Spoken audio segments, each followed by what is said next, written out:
Alright, so look, y'all, here's the deal. There's a lot of these satirical websites out there. They make fun. I saw one today that said Californians, a new law signed into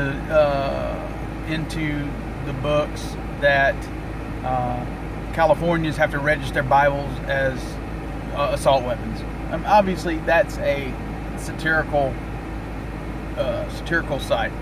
So, but you got to be careful, and I've been guilty of it. I've posted stuff that I've had to go back and somebody caught it for me, and I've had to delete things.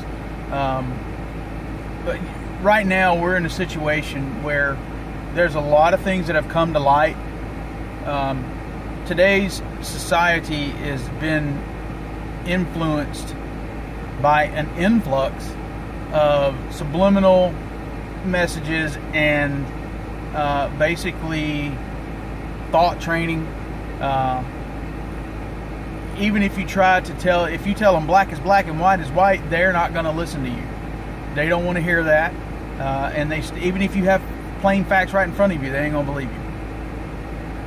It started with the Second Amendment, first of all, or at least as of what I recall. It has started with your Second Amendment rights, your right to bear arms. Now it's actually rolling over into your First Amendment rights, your freedom of speech, because now we've got people like Roseanne that are being stifled for her remarks that she tweeted. She didn't even say it, but still it's freedom of speech. That's one thing about this nation, is you should be able, you're able to say whatever you feel you want to say. I mean, within reason. I mean, you can't commit sexual harassment, and you know, it's obviously you don't want to bully people because that's just wrong. But we've got a situation with that, and we've also got a situation where, hell, I forgot her damn name. Anyway, so I see comedians all the time playing on words. Wanda, that's her name.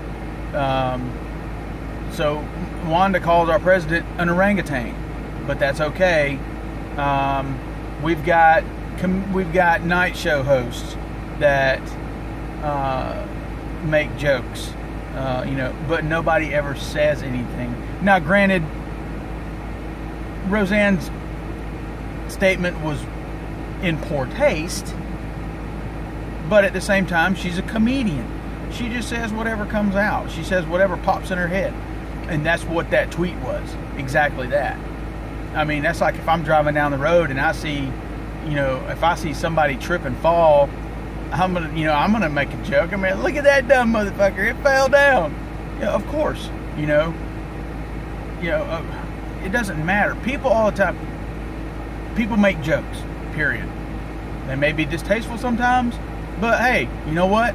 Eddie Murphy got rich off of it. Red Fox got rich off of it. Richard Pryor got rich off of it. Jay Hickman got rich off of it. And these are all people that were very, very borderline. I mean, they were R-rated comedians. Okay? So, my main reason for this, though, is the fact that you have a post that was put out by an individual that is being stifled, but there are others that have done basically the same exact thing that aren't being stifled, and it's because they are against our president and against Republicans and against the growth of America. Right now, this country is being pushed so far backwards. We have recessed so far in the past 10 years. That would be 8 years under Obama and 2 years so far, almost 2 years under Trump. And it's not, and I'm not going to place blame on Obama because it wasn't all him, and I'm not saying that Trump's innocent.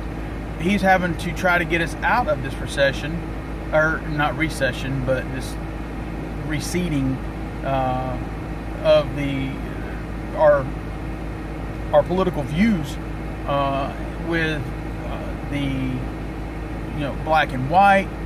I mean, we can break this race thing down. You can break it way down. You can break it down to Asians. You can break it down to Native Americans. When I was a kid growing up, we played cowboys and Indians. I was a cowboy one day and an Indian the next day. We shot each other. We acted like we died, but we didn't. I didn't grow up to shoot people. People of my generation didn't seem to grow up and shoot people that I recall. But your First Amendment your Second Amendment has been violated, and they're still continuing to try and violate it. Your First Amendment is now being attacked, America. You need to stand up for what you know is right. Stand up for the truth, and stand up for your country. Stand up for your freedom. Because if you continue to let liberals take your rights, and as far as your amendment, your bill, your Constitution, as long as you let them take that away from you, you're going to lose it, and you don't want the end result and what it's going to be to get to that end result. So, all right. So anyway, I just wanted to point that out. I'm a little long-winded, kind of got off track. So anyway, hope y'all have a great day. Talk to you soon.